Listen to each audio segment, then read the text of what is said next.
Tenho certeza que você já ouviu falar que carboidrato engorda, é inflamatório, que pão depois da 18 vira veneno e que tapioca é fit.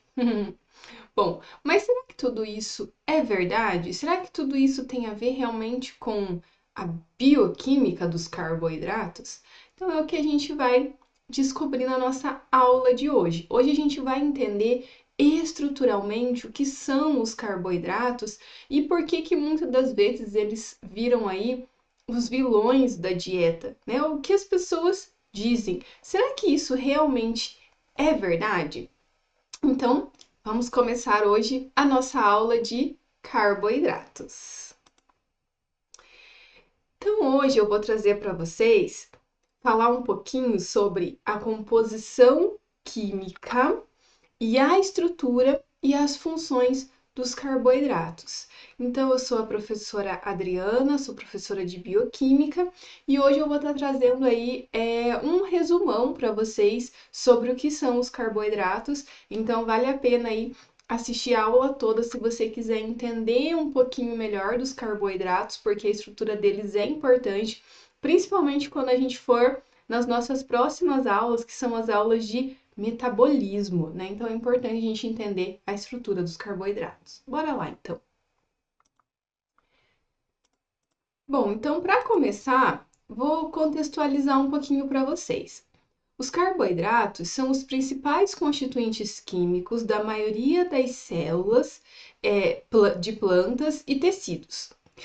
São as biomoléculas mais abundantes da Terra. Aí você vai perguntar para mim, poxa, mas eu achava que eram as proteínas, porque a gente falou que as proteínas elas são as mais abundantes, né? Bom, então a gente tem que entender o contexto dessa pergunta. Se a gente estiver falando de células em geral, as proteínas, elas costumam ser as biomoléculas mais abundantes dentro da célula. Por quê? Os principais componentes estruturais e funcionais são proteicos. Mas quando a gente está falando no planeta como um todo, a gente tem que lembrar que os carboidratos eles são os grandes campeões, especialmente por causa da celulose, né? Por conta aí da gente estar falando das plantas. As plantas, elas não precisam de tanta proteína quanto os animais, né? Então, os animais, eles vão utilizar as proteínas, como nós vimos nas aulas de proteínas, nas funções, para construir os músculos, tecidos conjuntivos, enzimas, que mais? Hormônios, anticorpos, né? Então, a gente precisa muito das proteínas como base para essas estruturas. Já as plantas, elas têm as paredes celulares feitas de celulose, que é um polissacarídeo, que a gente vai entender mais para frente, e não uma proteína. E a reserva de amido também é grande, né? A produção de glicose é muito grande por meio da fotossíntese, né? Então a gente tem aí uma grande quantidade de carboidratos. Gente, nós temos outro detalhe também. A energia, né? Os carboidratos, eles são mais fáceis e mais baratos, né? Ali no caso, para as plantas serem utilizar mais carboidratos. A fotossíntese, ela gera muitos açúcares, a glicose. A partir deles é mais eficiente produzir celulose e o amido do que converter em proteínas, porque a gente tem também o nitrogênio como um fator limitante, tá? Então, quando a gente está falando em grande quantidade, a gente está falando aí das plantas, tá? Bom, então entendendo isso, aqui a gente está vendo, né, esse exemplo aqui de uma célula vegetal e aqui uma grande quantidade de polissacarídeos, né, nessa região aqui formando o que nós chamamos de fibras. Mais para frente a gente vai entender isso. Bom, sua oxidação é a principal via de energia da maioria das células não fotossintéticas. Estão diretamente relacionados a algumas doenças. Intolerância à lactose e o diabetes tipo 2, por exemplo, né?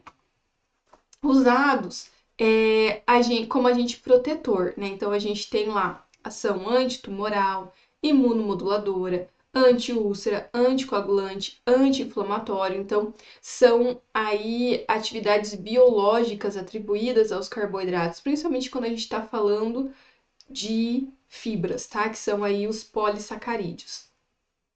Qual que é a sua definição química?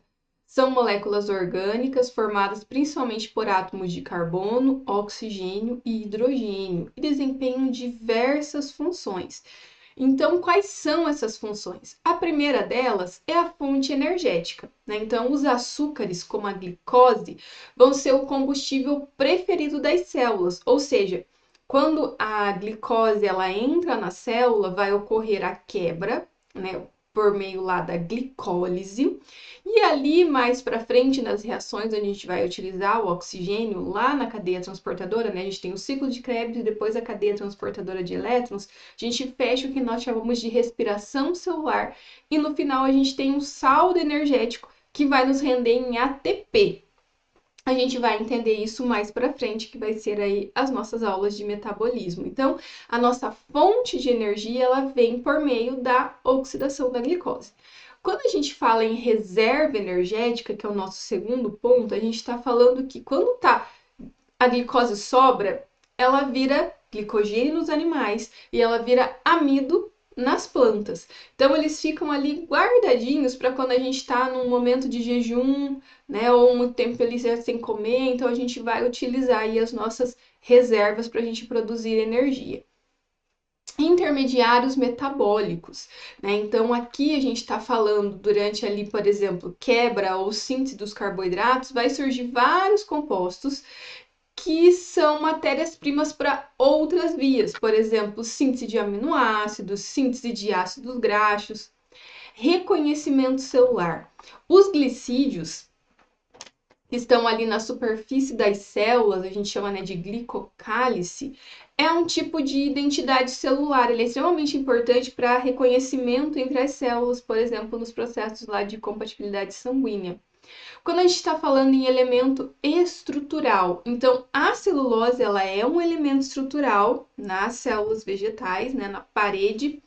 E aí a gente vai ter também a actina. A actina, ela faz parte ali do exoesqueleto dos artrópodes, né, que dá a eles firmeza, proteção e tudo mais. Aí nós temos uma outra função que seria aí a anticoagulante, importante.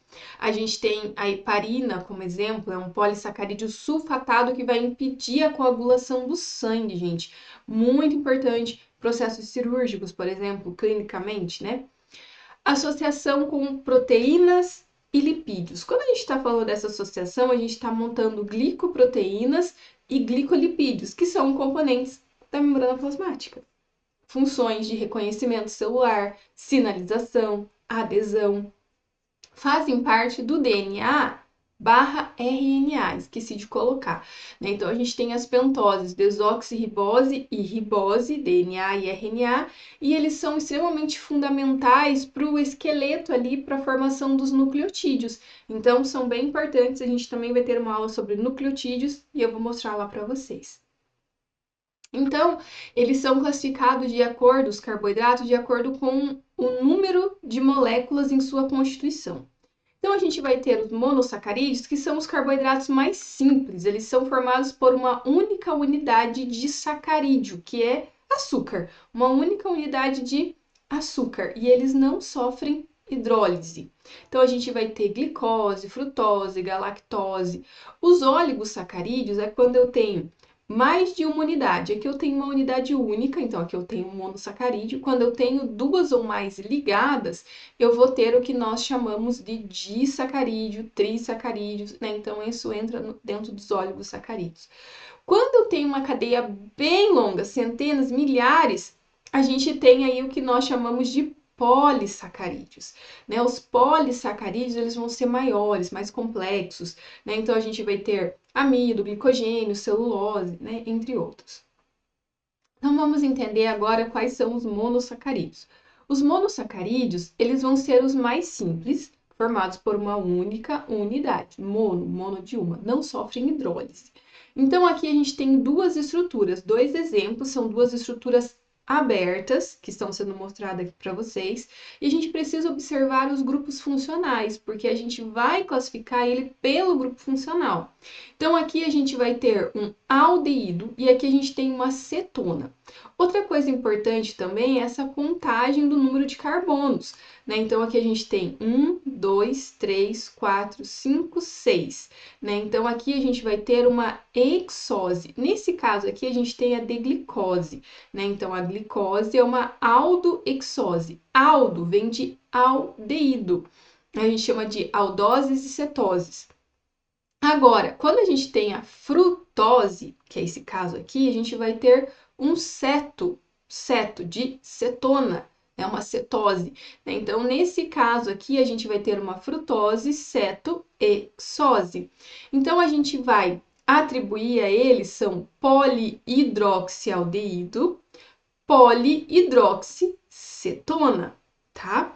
Então, assim a gente vai separar eles em aldoses, aldeídos e cetonas, tá? Aldeído e cetona. São duas funções que nós vamos encontrar nos monossacarídeos. Muito bem.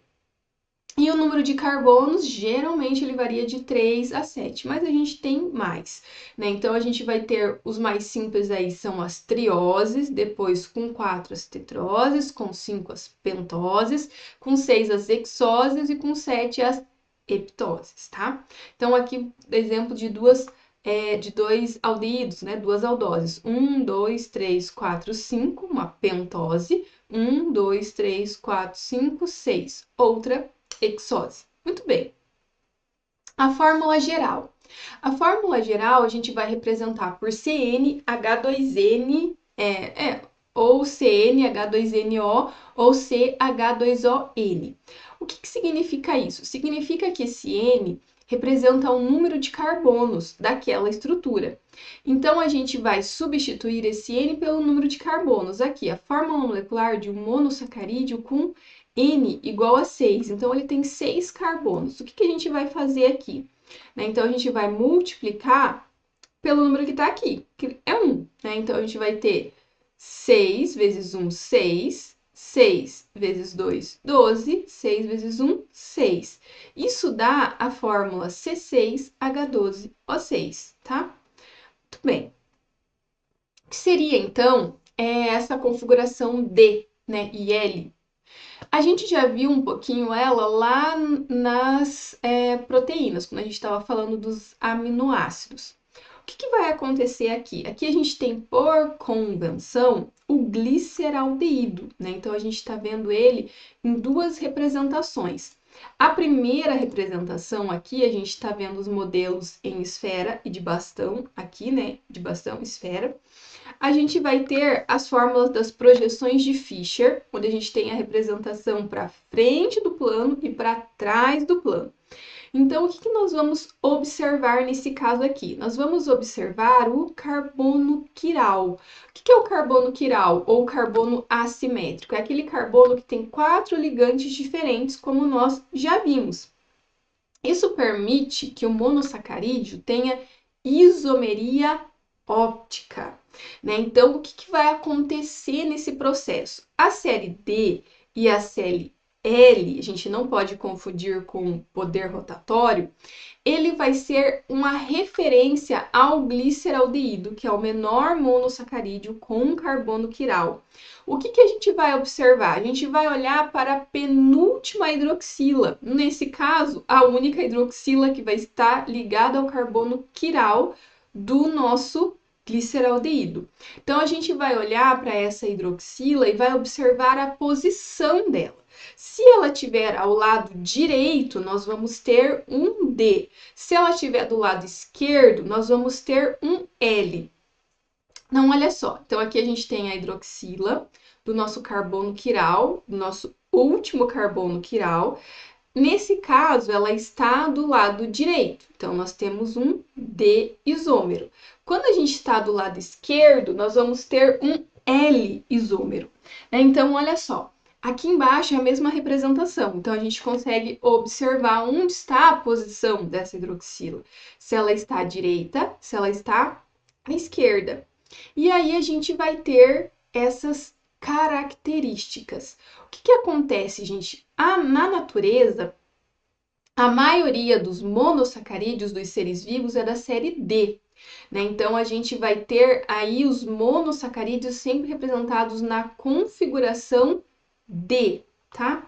E aí a gente tem uma pequena confusão, por quê? Porque os nossos aminoácidos, eles são do tipo L, né? E no caso do D, a gente tem para os monossacarídeos, quando a gente está falando de carboidratos, tá? Então, uma coisa bem interessante é que existiu esse processo de seleção na natureza, né? E a gente tem que pensar que isso já vem acontecendo também por causa das proteínas elas serem do tipo L, né? Os nossos aminoácidos serem do tipo L, né? Então, a gente teve aí um processo de seleção. Então, a gente tem os aminoácidos que vão ser do tipo L e as proteínas que vão ser do tipo D, né? Então, as nossas enzimas, elas selecionaram esse tipo D. Por quê? Porque a gente vai precisar das nossas enzimas para que a gente possa fazer as reações aí com os nossos monossacarídeos, que é o que a gente vai entender mais para frente.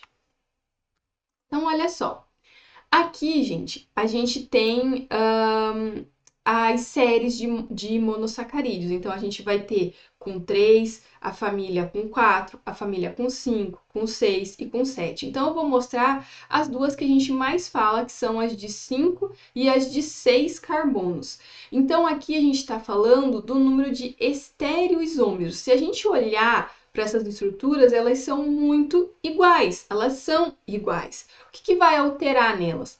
Vai alterar nelas a posição de algumas hidroxilas. Isso vai fazer com que essas famílias elas sejam formadas por isômeros. Então, olha só, a família de 5 carbonos. Esse N agora representa o número de estereoisômeros de cada família. Então, a gente tem aqui na nossa família 5 carbonos, então a gente vai ter 2 elevado a 5? Não. Sabe por quê? Porque a gente vai contar só o número de carbonos quirais agora. O que são carbonos quirais? Carbonos que fazem 4 ligações diferentes. Aqui a gente já tá ele com uma corzinha rosa, né? Então, aqui os carbonos quirais, a gente vai ter o 2, o 3 e o 4. O 1 não é um carbono quiral, a gente não está tendo 4 ligações diferentes.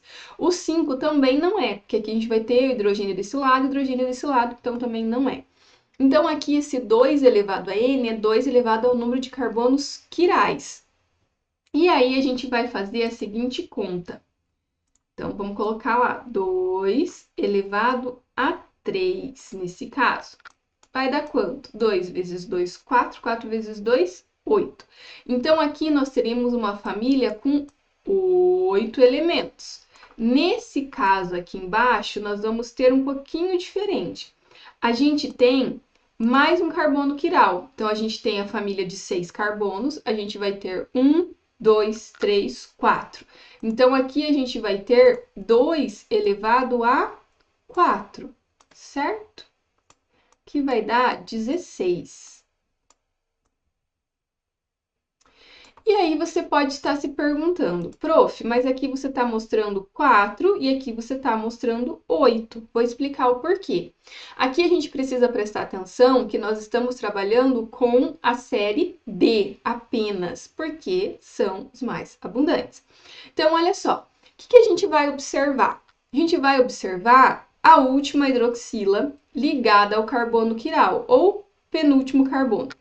Então, se a gente olhar aqui, a gente vai ter o OH para o lado direito. Lembra lá da nossa convenção?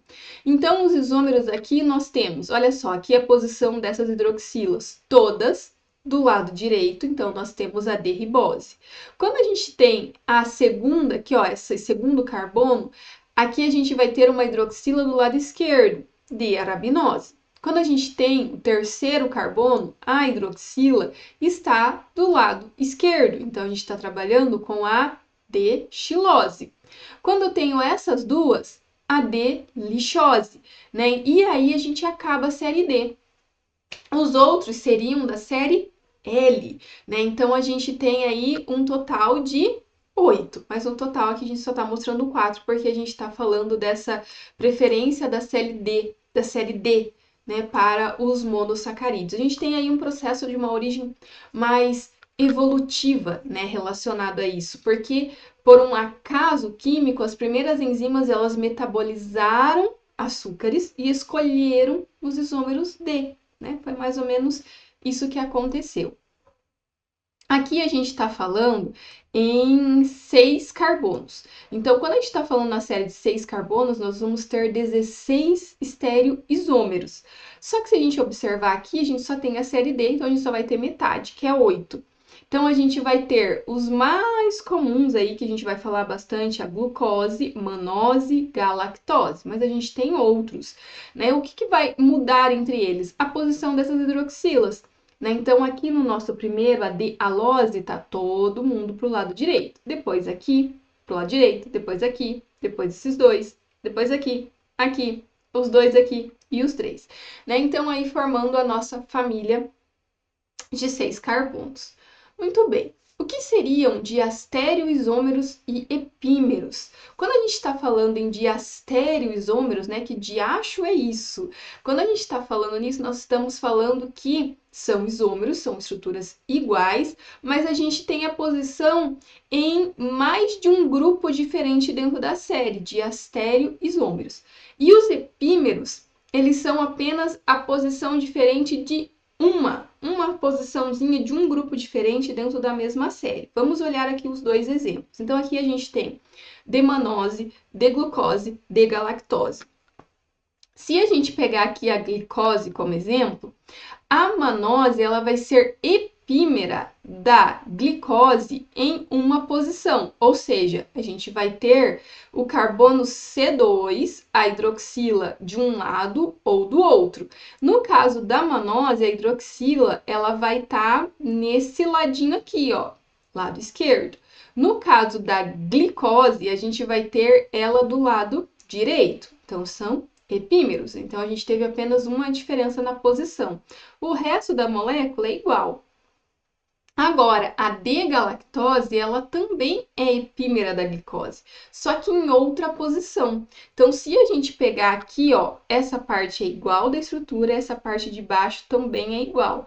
Mas no carbono 4, a gente vai ter posições diferentes dessa hidroxila, né? Então, aqui, ó, ela vai estar do lado esquerdo e na glicose ela vai estar do lado direito. Quando a gente está falando em diastereoisômeros, a gente vai poder pegar a manose com a galactose.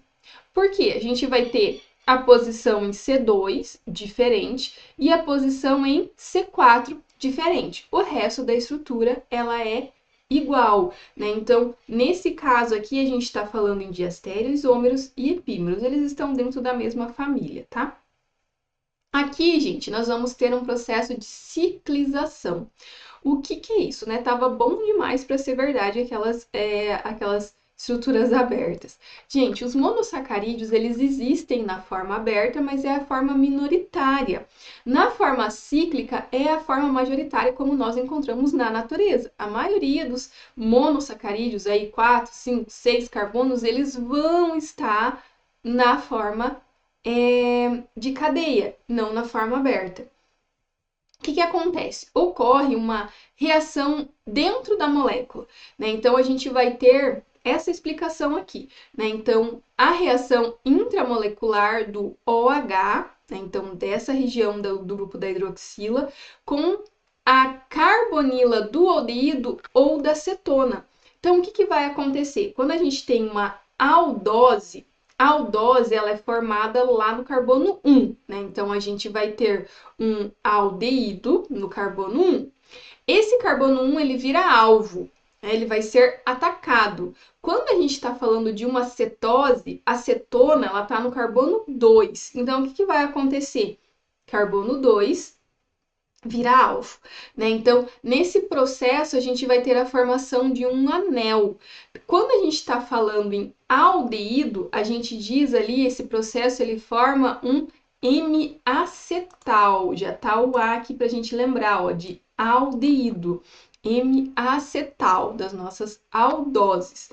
Quando a gente está falando da M-cetal, a gente está falando MC acetal das nossas cetonas, cetoses, né? Então, um exemplo seria a glicose, ela vai formar um anel de 6 membros, que a gente vai chamar de piranose. A frutose, que tem o grupamento cetona, uma cetose, ela vai formar um anel de 5 membros, que vai ser a furanose. Vamos entender como que isso acontece, né? Então, aqui na nossa reação, o que nós temos? Nós vamos ter o nosso aldeído. O nosso aldeído, deixa eu só pegar o apontadorzinho aqui, para ajudar, ele travou, não estou conseguindo. Aqui. Muito bem, então vamos pegar o apontador. O nosso aldeído, então ele vai ser atacado por esse grupamento do álcool. A gente vai formar a ligação M-acetal, formando agora acetal e liberando água.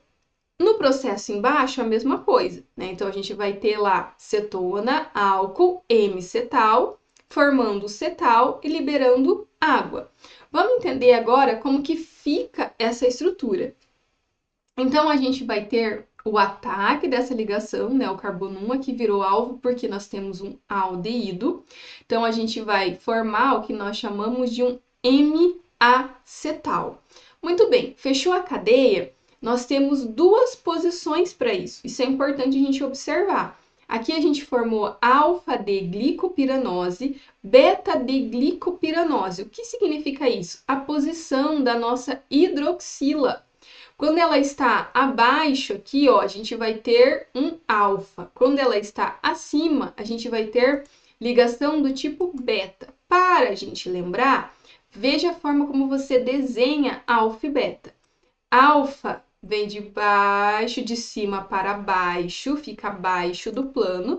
Beta vem de baixo para cima. Legal, né? E aí forma a letrinha beta. Então, alfa e beta. Aqui a gente tem as duas estruturas. Então, a gente vai ter a alfa e a beta, né? Então, quando a glicose, né, ou outro monossacarídeo, ele vai formar esse anel, a gente tem que lembrar da posição do OH no C5, e aí a gente vai ter aí esse ataque, né, pelo carbono 1. O que vai acontecer, gente? Quando a gente tinha o carbono 1, ele não era um carbono quiral. Lembram disso? Porque o carbono 1, no caso das aldoses, ele é C-OH, ele não está fazendo 4 ligações. Vou voltar lá para vocês verem. Aqui ele não está fazendo 4 ligações, então ele não é um carbono quiral. Só que agora, quando ocorre essa nova ligação, ele passa a ser um carbono quiral, né? Então agora ele tem 4 substituintes diferentes, né? Esse é o nosso plot twist da molécula.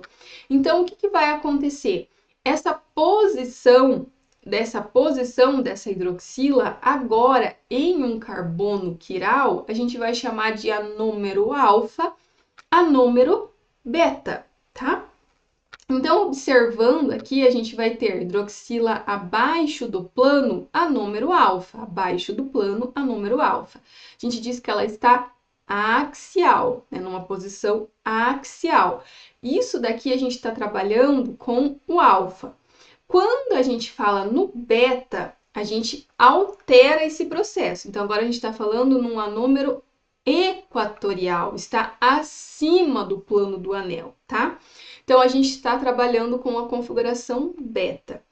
Quando a gente olha na natureza, eles estão em um equilíbrio, né? Só que a gente tem ali uma mutarrotação. O que acontece? A glicose, ela fica abrindo e fechando, girando. Então, o que vai acontecer? Ela vai do alfa para o beta, do beta para o alfa, e a gente estabelece um equilíbrio onde a gente vai ter mais beta do que alfa no meio aquoso. Então, a gente vai ter em cerca de 64% do beta e 36% do alfa. Por que essa configuração importa?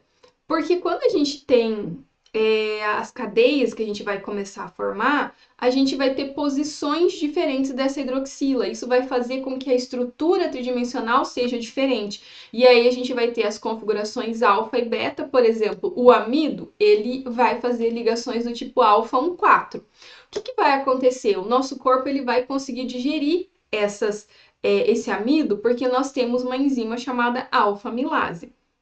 A celulose, ela é muito parecida com o amido, também é glicose com glicose, só que a configuração é beta. E o que vai acontecer? Por conta dessa configuração beta, nós não temos essas enzimas que conseguem identificar essas estruturas e nós não conseguimos ter quebra, não é digerível para nós, né? Então, é um pouquinho diferente esse processo. O que acontece a partir de agora? Então, nós entendemos os monossacarídeos, entendemos que eles são um único açúcar, uma única unidade, que eles estão na estrutura cíclica, e a partir de agora eles começam a formar ligações. Essas ligações a gente chama de ligações glicosídicas, e quanto mais a gente vai aumentando o número de sacarídeos, mais a gente vai alterando e modificando essa estrutura. Nesse caso, a gente vai estar falando dos oligosacarídeos, então de 2 a mais aí ligações. Olha só, aqui nós temos 2 exemplos, né? Então, nós temos glicose com glicose, que vai formar a maltose. Aqui a gente observa, então, a nossa ligação MA-acetal, e aqui nós temos um álcool. Nesse processo agora, no nosso carbono 1, nosso carbono anomérico, a hidroxila está na posição alfa dessa glicose, e dessa aqui está na posição beta. Mas essa ligação que vai acontecer, a gente vai chamar de ligação alfa 1,4. Por quê? Vou voltar aqui. Então, agora aquele carbono 1, que já era carbono 1 lá, ele ficou aqui nessa posição. Então, carbono 1, carbono 2, 3, 4, 5, que foi onde fechou o anel. Carbono 6 ficou para fora do anel. E aí, a gente vai usar essas posições para a gente indicar quais carbonos estão fazendo a ligação. Então, aqui a gente tem o carbono 1, que vai se ligar no carbono 4 agora, né? Então, a gente vai ter a liberação da molécula de água e a gente vai ter a união, a condensação desses 2 monossacarídeos. Um oxigênio vai ficar ali no meio, né? Então, a gente vai ter essa formação dessa ligação, que a gente chama de ligação glicosídica, com a saída aí de uma molécula de água. Os processos contrários, que são os processos de hidrólise, é o processo de separação, que é o que o nosso corpo faz, né? Então, nós temos ali monossacarídeos que se ligam, se condensam, formando disacarídeos. Só que eles ficam grandes e não são absorvidos pelo nosso corpo. Então, o que o nosso corpo faz? Quebra e absorve os monossacarídeos. Legal, né? Quanto mais eu ir aumentando, maior vai ser a minha quantidade, e aí nós chegamos nos polissacarídeos, que são algumas dezenas, centenas ou milhares de unidades, tá? E aí nós vamos falar aqui dos principais oligosacarídeos, que são os disacarídeos. Os disacarídeos, a gente tem 2 unidades de monossacarídeos ligados. Um dos mais falados na atualidade é a lactose e a sacarose, uns dos mais, né? O povo criou birra desses 2 açúcares, que são açúcares importantes, né? Então, aqui a gente tem a lactose, nós temos uma ligação do tipo beta, aqui nós temos uma ligação do tipo alfa. E aí nós temos aqui de importante, ligação 1,4, ligação 1,2 na sacarose. Aqui eu não mostrei para vocês o processo de ciclização dos furanos, né? Que a gente chama aqui um pirano e aqui um furano. Nós temos um anel com 5 membros. O que vai acontecer aqui, gente? Quando nós temos a frutose, eu tinha uma frutose em cadeia aberta? Não tenho, né? Ah, tenho. Bem no comecinho, não tem. Mas olha só, a frutose, o carbono 2, né, vai ser atacado. E aí, o que vai acontecer? A gente vai ter o carbono 2, ele vai ficar nessa posição aqui. E aí, olha só, o 1 vai ficar para fora do anel e o 6 também, né? Então, a gente tem a última hidroxila do carbono quiral, vai atacar o carbono 2, porque é onde a gente tem o grupamento. E aí, a gente vai ter a formação dessa estrutura aqui, que é um pouquinho diferente dessa. Interessante, né? E aí, gente, isso é sempre fixo? Não. Pode acontecer dessa estrutura aqui também formar um furano. Mas, geralmente, é assim que nós vamos observar. E aí, aqui a gente tem alguns outros exemplos, né? Então, a gente tem maltose, celobiose. Qual que é a diferença entre eles? A gente tem ligações do tipo alfa, ligações do tipo beta, né? Alfa 1,4, beta 1,4. Aí a gente vai ter a lactose e a sacarose novamente. Essas estruturas aqui a gente chama de estruturas em forma de cadeira. tá? Então, a maltose, por exemplo, aqui, ela vai ser um disacarídeo que resulta da digestão do amido, né, pela ação da alfa-amilase. Né? Então, ele vai ser quebrado em estruturas menores primeiro e vai formar aí a maltose. Já a celobiose também é um disacarídeo, só que agora a gente está falando aí da degradação da celulose, que é a que não acontece nos humanos, nos animais de modo geral, tá? Aí, quando a gente está falando da lactose e da sacarose, são dois disacarídeos que vão quebrar em galactose e glucose e o outro em frutose e glucose. O que vai acontecer nesses dois exemplos que nós temos aqui? Né? Então, a lactose ela vai estar presente no leite e a sacarose na cana-de-açúcar. Nesse caso aqui, a gente tem alguns mitos, principalmente relacionados à lactose, porque todo mundo vira intolerante à lactose um dia. Não é bem assim, né? O que as pessoas colocam. A verdade é que a produção da lactose ela pode diminuir sim com a idade. E aí as pessoas elas vão ter aí essa resistência, né? A lactose. Por quê? Porque elas param de produzir a enzima que faz a quebra, a hidrólise dessas ligações. Lembra que eu falei para vocês que o nosso corpo para ingerir ali para fazer o processo de digestão, para absorver, a gente precisa quebrar essa estrutura para ser absorvida lá no nosso intestino, né? Então, isso daqui eu preciso quebrar, eu preciso separar. E sem a enzima que faz esse processo, aqui no caso a sacarase, aqui no caso a lactase, a gente não tem a absorção, por exemplo, da lactose. E aí, ela não vai ser absorvida. E eu já mostro para vocês no próximo slide o que vai acontecer. Né? Então, a gente sabe que os glicídios deles são importantes e a gente tem que esquecer isso de que todo mundo um dia vai ser intolerante à lactose. Né? É um exagero. Né? Isso daí não vai acontecer. A mesma coisa, todo mundo um dia vai ter dor na lombar. Embora muita gente tenha, não é uma prática que isso sempre vai acontecer, tá? Isso tem algumas diferenças em algumas populações, né? Então, a gente sabe que alguns europeus da região do norte têm uma taxa maior a ter a persistência à lactase, já populações asiáticas têm maior prevalência à intolerância. Então, tem muito mais a ver com genética, ancestralidade, né? E coisas do que, por exemplo, todo mundo vai ser, não é generalista. E aí, o que vai acontecer? Então, aqui a gente tem a lactose. Se ela não for quebrada, a gente tem o que? A intolerância. Então, olha só. A enzima, quando está normal, ela está ativa. Quando a gente tem intolerância, a lactase não está ativa. A digestão da lactose ela vai ocorrer no intestino delgado, em glicose mais galactose. Não ocorre, porque ela vai passar inteira e dela vai chegar lá no intestino grosso. Então, se ela não é absorvida aqui, ela vem para o intestino grosso. Qual que é a consequência? Aqui, se ela for quebrada, ela vai ser absorvida. E se ela chegar aqui, ela vai ser fermentada. Né? Então, a gente está mandando comida lá para as bactérias. Né? Então, a intolerância à lactose vai ser uma deficiência ou ausência da enzima lactase. A lactose não é quebrada. E aí o que vai acontecer? Ela vai chegar inteira no intestino grosso. No intestino grosso, quando ela é fermentada, vai gerar aí um certo desconforto. Por quê? Vai produzir gases, né? Vai ter um processo de distensão abdominal, flatulência. E aí a gente vai ter também a acidificação do meio. Quando a lactose ela não é absorvida, pode ser que ocorra o aumento da osmolaridade intestinal. O que isso vai provocar? Absorção de água por osmose e aí a gente pode ter uma diarreia. Né? Então, isso é mais um fator associado também à genética.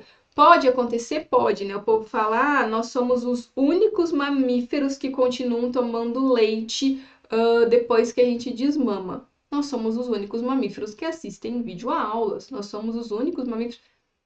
Será que isso é um problema, ser o único mamífero que faz tal coisa? Né? Então a gente tem que tirar um pouquinho dessas frases ditas e entender o processo.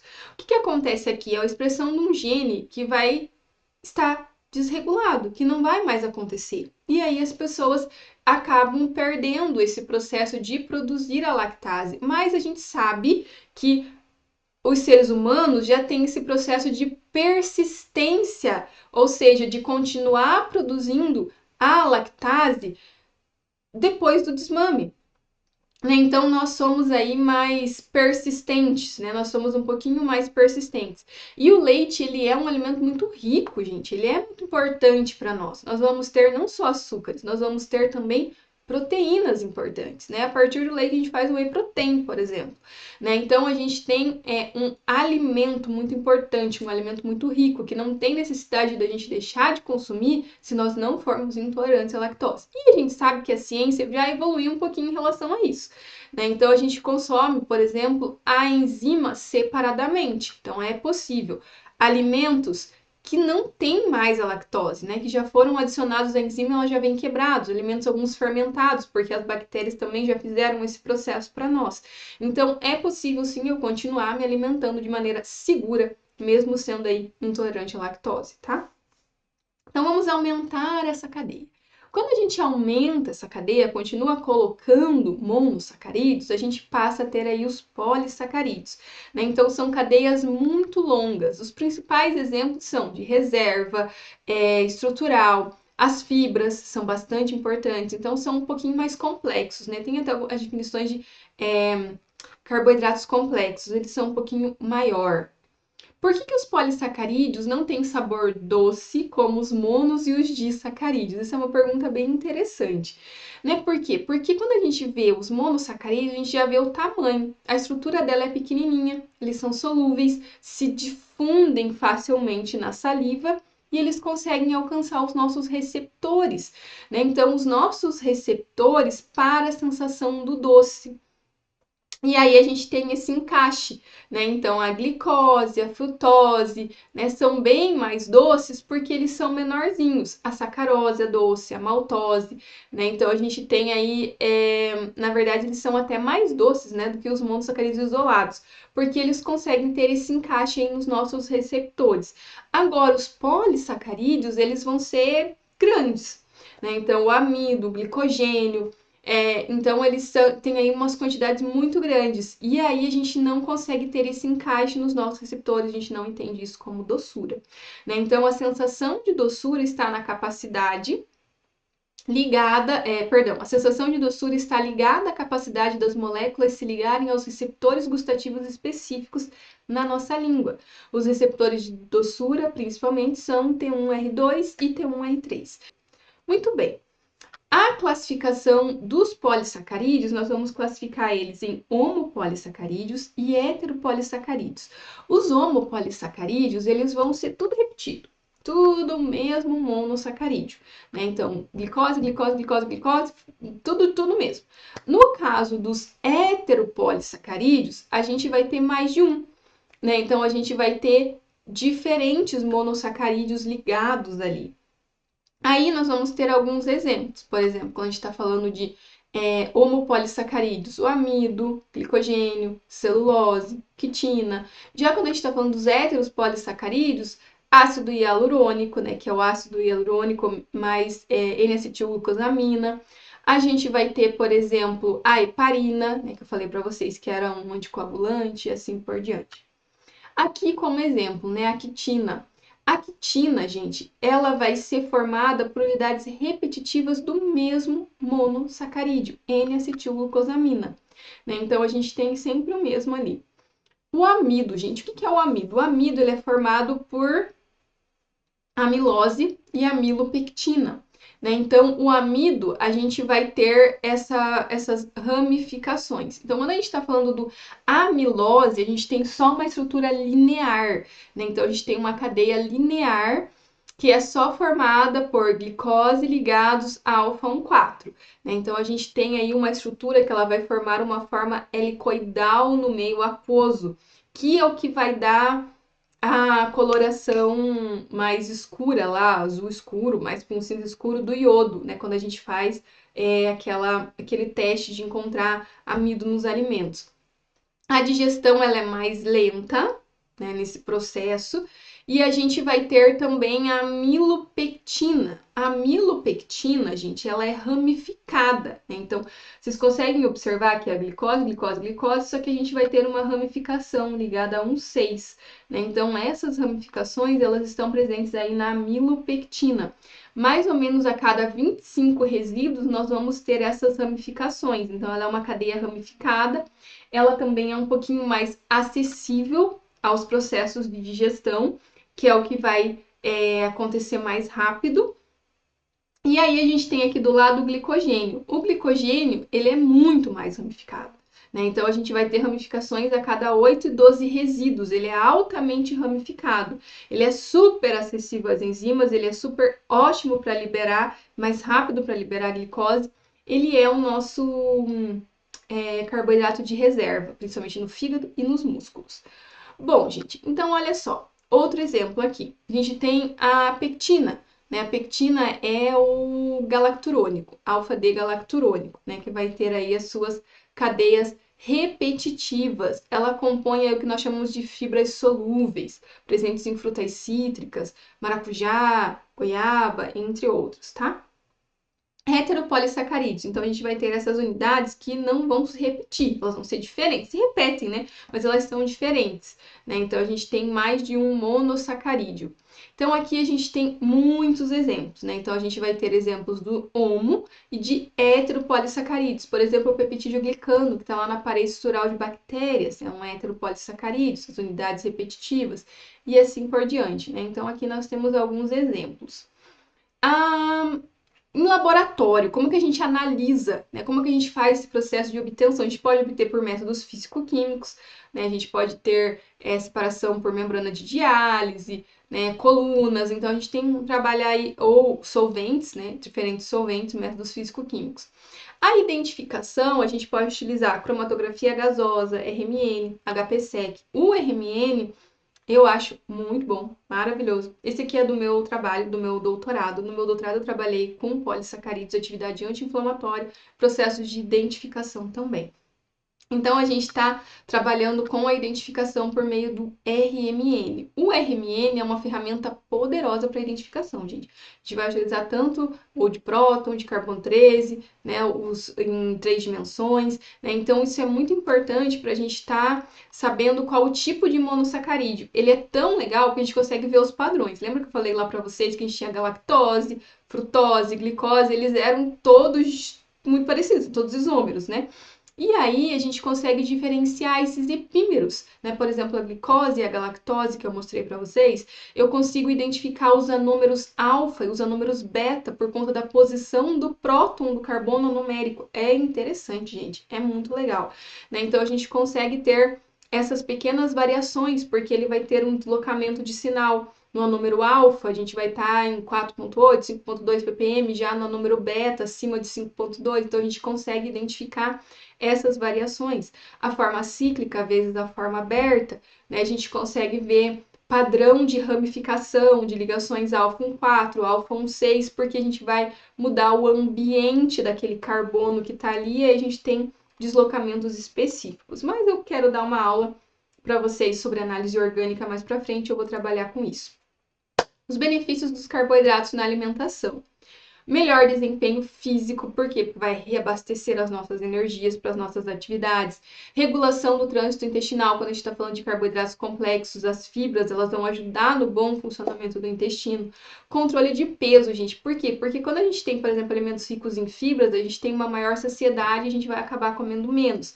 Tem um outro negócio também, a gente vai falar um pouquinho do índice glicêmico, que também é importante. Fontes de energia são a principal fonte de energia, principalmente para o cérebro e para os músculos. Esse artigo ele tem como título ali, né? Deixa eu pegar aqui que tá pequeno para mim. Batatas comparadas ao arroz em refeições com proteína animal vegetal reduzem a glicemia pós-prandial e aumentam a saciedade em adultos saudáveis, né? Um estudo cruzado randomizado. Ok. Né? Então, aqui a gente vai falar um pouquinho sobre o índice glicêmico, a gente precisa entender o que é isso. Né? Então, o que é o índice glicêmico? É uma medida do quão rápido um alimento, como um carboidrato, ele eleva a glicose no sangue. E aí, a gente está falando também de saciedade. O que seria saciedade? Saciedade é a sensação de estar satisfeito após uma refeição, né? Então, alguns alimentos vão ser mais saciáveis para nós e outros menos, tá? E aí, quando a gente está falando dessas duas coisas juntos, a gente está falando em bem-estar, né, em controle do apetite. E aí, aqui, esse artigo ele traz sobre as formas de preparo dos alimentos. Né? Então, por exemplo, ele fala do preparo do arroz, da batata, frente da batata, né? Então, ele vai falar da batata cozida e depois ela ser resfriada. Né? Então, o que, que acontece nesse processo? A gente fala do amido resistente. O que, que é isso desse amido resistente? Isso acontece porque as estruturas, eu vou voltar lá na estrutura do amido rapidinho para vocês relembrarem. Aqui, ó. Quando a gente está falando, nós temos a estrutura que vai ser linear e nós temos uma estrutura ramificada, certo? Então, quando a gente faz o processo onde a gente está cozinhando esses alimentos, né, quando a gente está fazendo o processo de cozimento, a gente meio que modifica essas ligações de hidrogênio. Então, a gente tem o processo onde ele vai ficar mais fluido.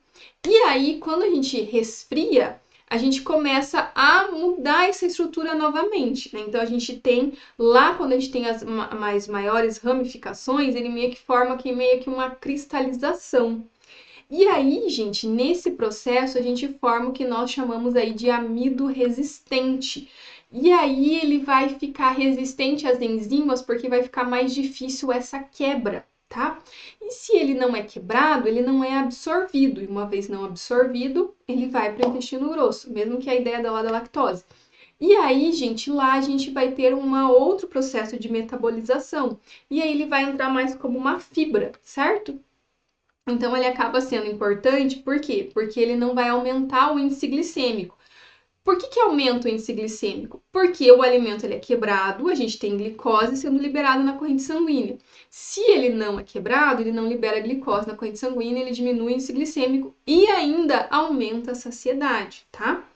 E aí ele tá trabalhando assim meio que para desmistificar a batata, né? Porque hoje em dia as pessoas têm costume de todos os alimentos, aumentou o índice glicêmico, virou um vilão. Na verdade, não. O que que acontece, gente? Aqui ele tá colocando outros alimentos juntos no prato. Ele tá colocando uma proteína, né? Então ele tá mostrando que quando a gente tem uma alimentação mais balanceada, mais diversificada, a gente tem aí um aumento da saciedade, uma diminuição do índice glicêmico, porque esse alimento ele vai acompanhado, a gente também come menos dele nesse processo.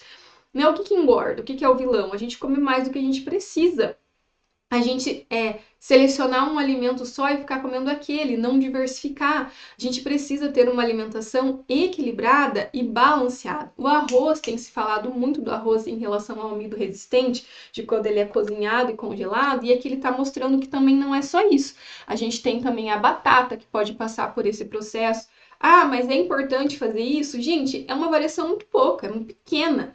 Né? Então, assim, entre um e outro, entre você criar um amido resistente ou não, né? Então é muito pequeno, né? Às vezes é muito fácil comer ali, fazer um purezinho gostoso e colocar um bife junto, né? Colocar ali outros alimentos junto para que a gente consiga colocar uma quantidade maior de fibras no prato vindo de outras fontes e aí a gente ter uma alimentação equilibrada, tá? Então a gente não precisa vilanizar os alimentos, seja ele a batata, seja ele o leite. É isso que a gente tem que pensar. E também o modo de preparo, ele faz a diferença. O modo de preparo, o modo como você vai consumir, né? Então, se você vai cozinhar, se você vai fritar, se você vai misturar com alimentos ricos em fibras e proteínas, isso é importante, né? E é mais ou menos isso que ele quer mostrar, né? Então, o que vai acontecer? Será que a gente vai ter um aumento do índice glicêmico? Será que vai ter um aumento da saciedade? Né, quando eu misturar com uma proteína ou não. Então, ele é só um geralzão, assim. E ele foi feito com poucas pessoas, são 23 só, mas é bem interessante a gente dar uma olhadinha. Necessidade diária de carboidratos. Então, aqui a gente precisa um mínimo para ter uma saúde legal.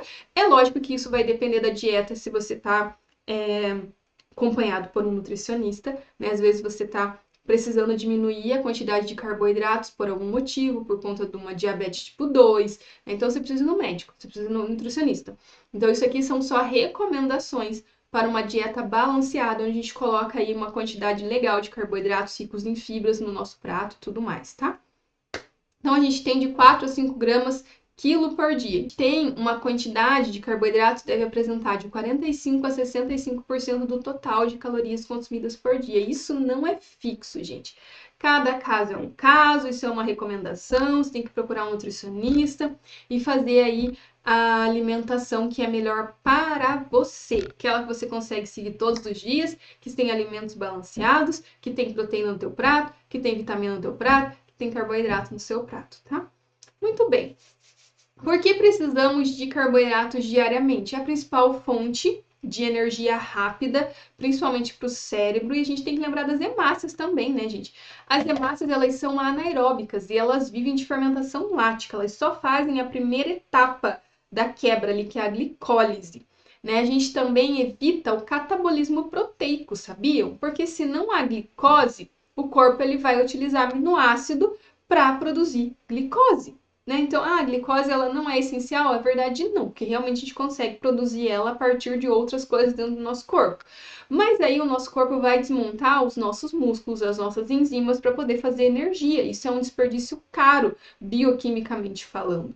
Né? Ele vai poupar lipídios de virar energia. E aí você vai falar, não, mas eu quero que os meus lipídios virem energia, né? Porque a beta-oxidação, ela é boa, gente, ela é boa, né? Em jejum prolongado, o que vai acontecer? A gente vai começar a quebrar lipídios. Só que o excesso vai produzir acidose, né? Que isso é um outro caso, porque ela vai gerar uma grande concentração de corpos cetônicos. E aí a gente não vai ter uma regulação tão normal assim no nosso metabolismo. A gente regula o metabolismo hormonal por insulina, glucagon e adrenalina. E os carboidratos, eles ajudam a manter esse circuito funcionando. É extremamente importante, tá bom, gente? Algumas doenças que a gente sempre ouve falar quando a gente fala em carboidratos, e eu quero dar uma pincelada muito rápida, porque eu quero dar uma aula de metabolismo sobre essas doenças, tá? Assim como eu falei da lactose, eu quero falar rapidamente da diabetes tipo 2. A diabetes tipo 2 é uma doença metabólica crônica, caracterizada pela resistência à insulina. Então, vamos começar a entender o que é resistência à insulina. Bom, o que acontece? A insulina é um hormônio, certo? A gente já falou um pouquinho dela lá nas proteínas. Ela é extremamente importante para regular a quantidade de glicose que nós temos. Por quê? Porque ela avisa as nossas células quando o nível de glicose aumenta. Isso vai fazer com que as nossas células internalizem a glicose e a gente vai produzir energia a partir daí, certo? Certo. Então, olha só, quando existe a resistência à insulina, não é que o nosso corpo não produz, o nosso pâncreas, ele produz a insulina. Só que as nossas células, elas ignoram a insulina e aí não internalizam a glicose, não permitem a entrada da glicose na célula. Então, a insulina é como se ela abrisse uma porta, sinalizasse que essa porta está aberta e a glicose entra. E aí a insulina, ela não está conseguindo abrir a porta ou a fechadura já está meio emperrada, né? Então a gente tem esse problema e a glicose ela fica para o lado de fora e a gente acaba aumentando a quantidade de glicose no sangue.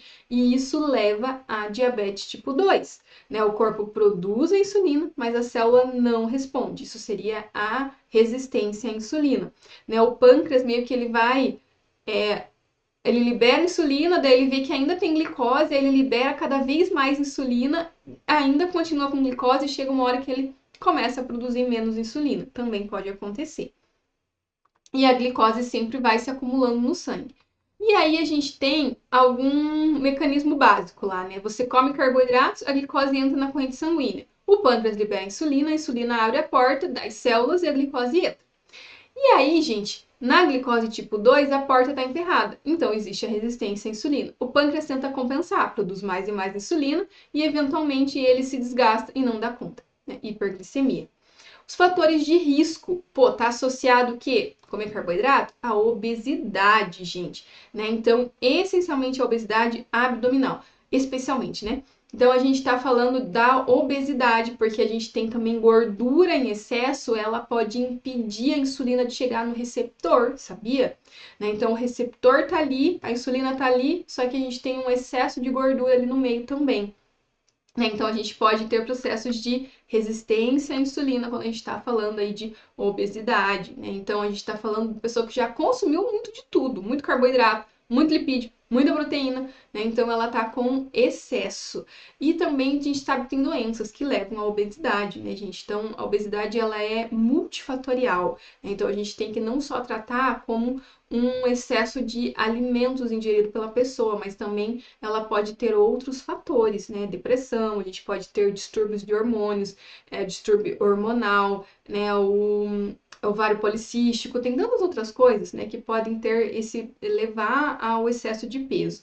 Sedentarismo, né? Então, atividades físicas é uma das coisas bem importantes. Dieta rica em ultraprocessados, mas assim, gente, é muito, tá?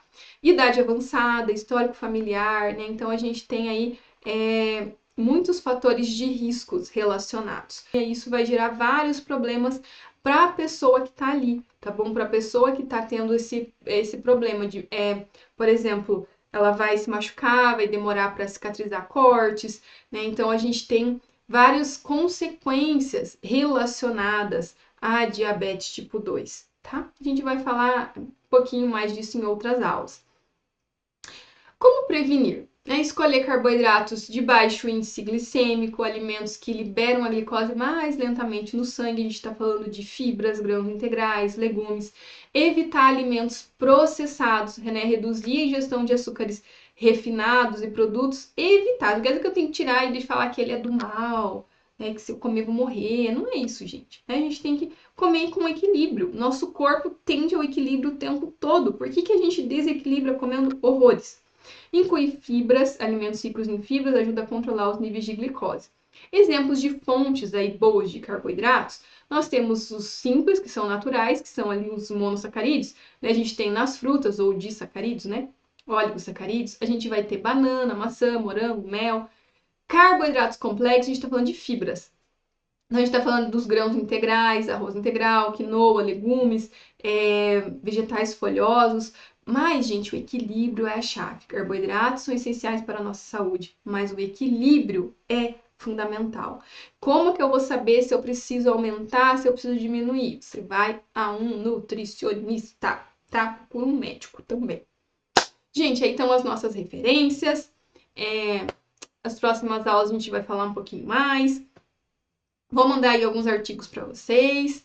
Mas é isso, gente. Dúvidas, vocês podem me mandar mensagem, né? A gente vai se falando aí.